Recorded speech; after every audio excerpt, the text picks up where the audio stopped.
Welcome back, YouTube. Oh my goodness. Can y'all see me? Okay, y'all can. Okay. We finna do a freaking story time because I've had so many people ask me to do a story time on reasons why I would never return to Missouri. Okay? Now, for the folks that live in the area that I live in, they get it. They know what I'm talking about, right? Alright. So now I feel like I'm going into like a dark psyche here with myself a little bit. Some of this dark trauma that I've had to deal with since we've left Missouri. So the first incident that occurred was obviously we moved over to Missouri not knowing nothing. My mom was new to the country. She didn't know nothing. We didn't know we moved into a bad area. Grandview. Yeah, you guys know what I'm talking about. Oh, wait, hold on. Pause. I didn't do this intro right. Welcome back, YouTube. It's your girl, Mercedes. Sadie's gang. The gang, you feel me? Because we don't come with no price tag. Remember that shit. Period. Back to the story. Anyways, y'all. We ended up moving to Grandview, not knowing it was probably the worst area to move in. I hope y'all can see me. Can y'all see me? I'm pretty sure y'all can. And so we went to a school called Ingalls Elementary School, right? This school, we had to wear uniforms. We had to keep our hands behind our backs when we're walking. It was one of those strict ass schools that I don't think anybody would want to go to be honest, especially wearing the same clothes every fucking day. So there was a lot of baby kids there, a lot of bullying going on. I was one of those kids that got bullied and picked on a lot growing up. Just because I was the skinny, scrawny girl that just like everybody called like a toothpick or just called skinny just cuz or just to pick on me. A lot of people called me like a tomboy, whatever, blah, blah, blah, blah, blah. But there was one day where I was on the bus, me and my brother, and so this kid comes up to me and he's just like annoying the fuck out of me, and I'm just this quiet little girl minding my business. So I'm sitting behind the bus driver, right? And I'm thinking and hoping and praying, my fingers crossed, if I'm sitting behind the bus driver, nothing will happen to me. I was wrong. I was completely fucking wrong. This kid comes around to my seat, steady trying to talk to me. Now, my brother is in the back of the bus with everybody else. Now, we all know what goes on in the back of the bus. You feel me? So I was like, I'm good. So this kid is steady trying to talk to me. I'm not talking to him. I'm ignoring him. And he just sucker punches me. He's just punching. My brother sees this shit going down. And of course, he not fucking with it. So he rushes up to the bus, like all the way up to the front. And sadly enough, you know, some of these boys that he was friends with were holding him back from trying to get to me. And so I remember when the bus finally stopped, I didn't even know I was home. I just took off running off the bus, like just fearing for my life, not knowing at the age of like 7, 8 years old, not knowing what the fuck is happening. Now, there's a lot of more shit that happened to me pretty deeply, but I feel like that's another story for another day.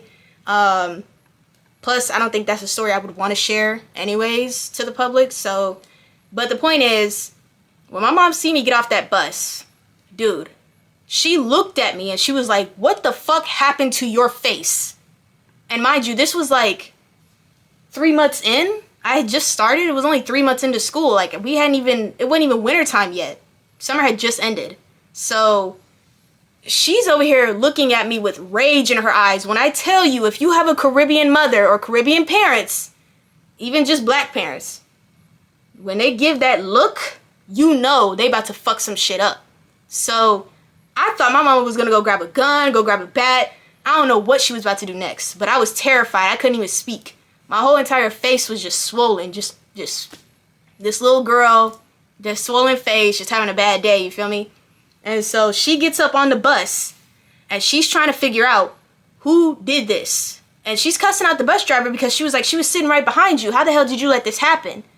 And so she calls my brother over. Now she's upset at him because she's thinking he didn't defend me when he was actually trying to. And so she tells me to point out who did it. Now, of course, everybody knows back then, snitching, it just wasn't a thing. You couldn't do it without getting your ass beat, without being bullied or picked on for the rest of the year. You'd just be surprised. But So I pointed to the guy or to the boy that did it to me, and so she cussed his little ass out and then told him that she was gonna, get his parents involved. So his parents did get involved. Sadly enough, this boy only lived a couple houses down, meaning this was somebody I had to put up with and deal with regardless, outside of school or at school. He did get in trouble. I was out of school for like a good 2 weeks, almost. Like, it was bad. My face was really bad, and my mom just kept me in the house, and she just felt so terrible. And so one day she had a friend babysitting us, and one of her friends, she just went to the gas station real quick, just a quick run. And this girl that she left to babysit her, one of her friends, made me go back out there and refight this boy again in front of the whole neighborhood. I lost. Once again, got my ass beat. Mom came home, cussed her out, kicked her ass out, told her, you done, gotta go, cut you off. Mind you, this girl's from Leavenworth, so I don't know if she had kids of her own. I don't know if she understood, like, how serious that situation was, but, she looked at it like, you gotta go get your back in blood. And I'm like, I mean, I'm not with this. And I got my ass beat again. And so, I just remember being picked on all year after that. Because I got my ass beat by a boy. I know it's crazy, right? People actually laugh at you as a female for getting your butt beat by a guy. That's just the reality of it. Second incident.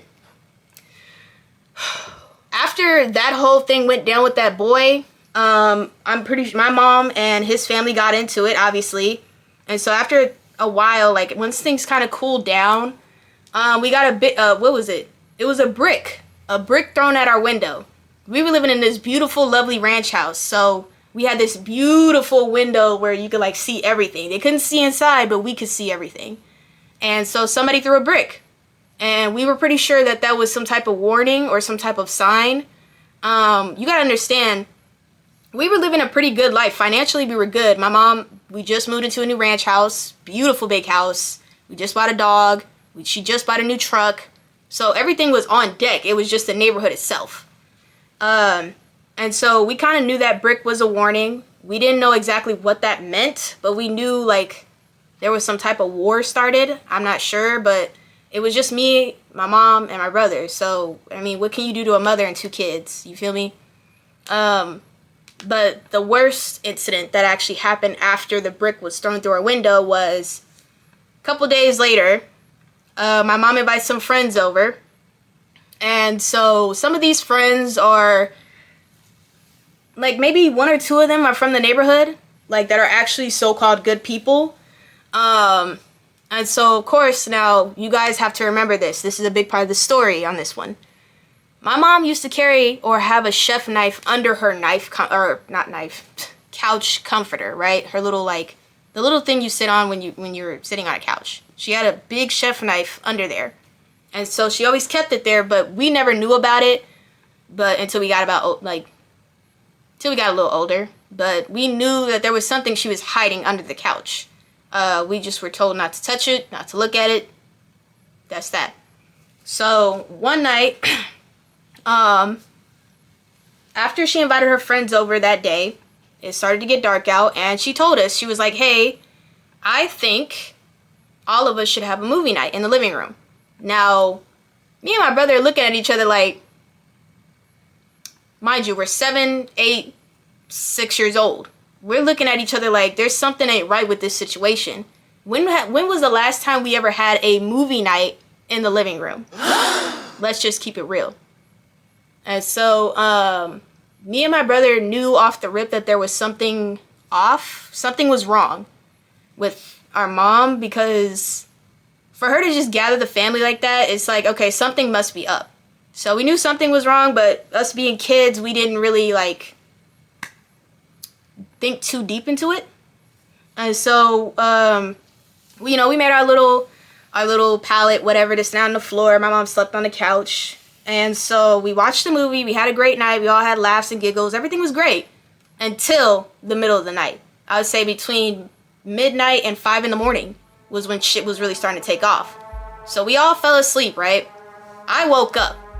I'm on the floor just like this. There's a big flat screen TV in front of me. And so if you remember, nowadays TV shows like HDMI signal is not working, but if you remember back then where it was like these little dots and it was just like, shh, yeah. That's how the TV looked like, right? But it was on mute. You didn't hear that shh noise. So, the whole room is dark. The whole entire living room is dark. My brother's sleeping next to me. And my mom is on the couch right behind me, right? So, we have our dog too. Her name was Patches. She was like a mixed terrier or something. I'm not sure. But she was a small little fatty dog. You know what I'm saying? She was with us too. And everybody was sleeping. I woke up to something. I don't know what I heard, but I heard something. Like, you gotta understand, I'm a heavy sleeper. But when I feel like there's something off, I'm gonna keep my guards up. So, I heard something and I woke up and I sat up. Just like this. And I looked. Just looked around for a while. And then I looked in the dark. It was a dark hallway that I looked at. And I seen a figure peer around the corner. Almost as if they're looking to see who's in the living room or what's going on in the next room. So I'm freaking the fuck out in my head, thinking, what the fuck am I seeing right now? Is this a person? Is this a ghost? Is it because I'm half asleep? What am I seeing right now? I know my eyes and my ears don't deceive me. So this figure starts kind of moving his head around, and it got a little scary. At that point, when he started moving his head, I had realized somebody was in the fucking house.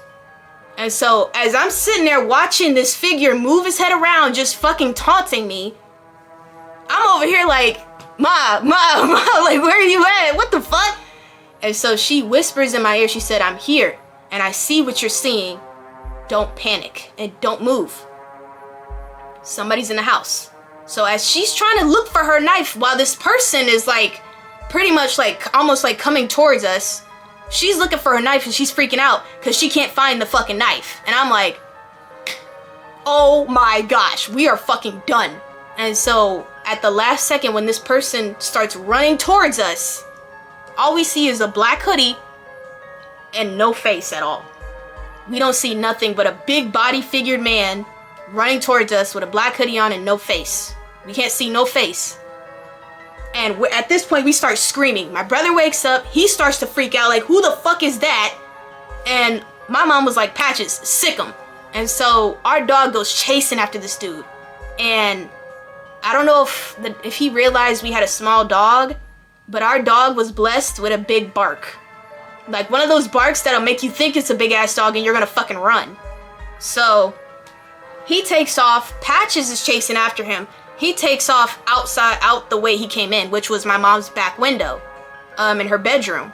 So the cops come, they investigate, my mom calls the cops come, they investigate the whole situation, and they're questioning all of us separately, and we all obviously told the same story, clearly. And so after that, the cops told us, they were like, listen, all your guys' valuables are in the back. The cameras, the flat screen TVs, the game systems, the Xboxes, all of it, the clothes, the shoes, everything was all in the back. If he wanted to rob you, he would have took all your stuff and left. But he came in and didn't touch a thing. Meaning, he wasn't there to rob nobody. He was there to hurt somebody. And we think, obviously the cops think that the target was my mother.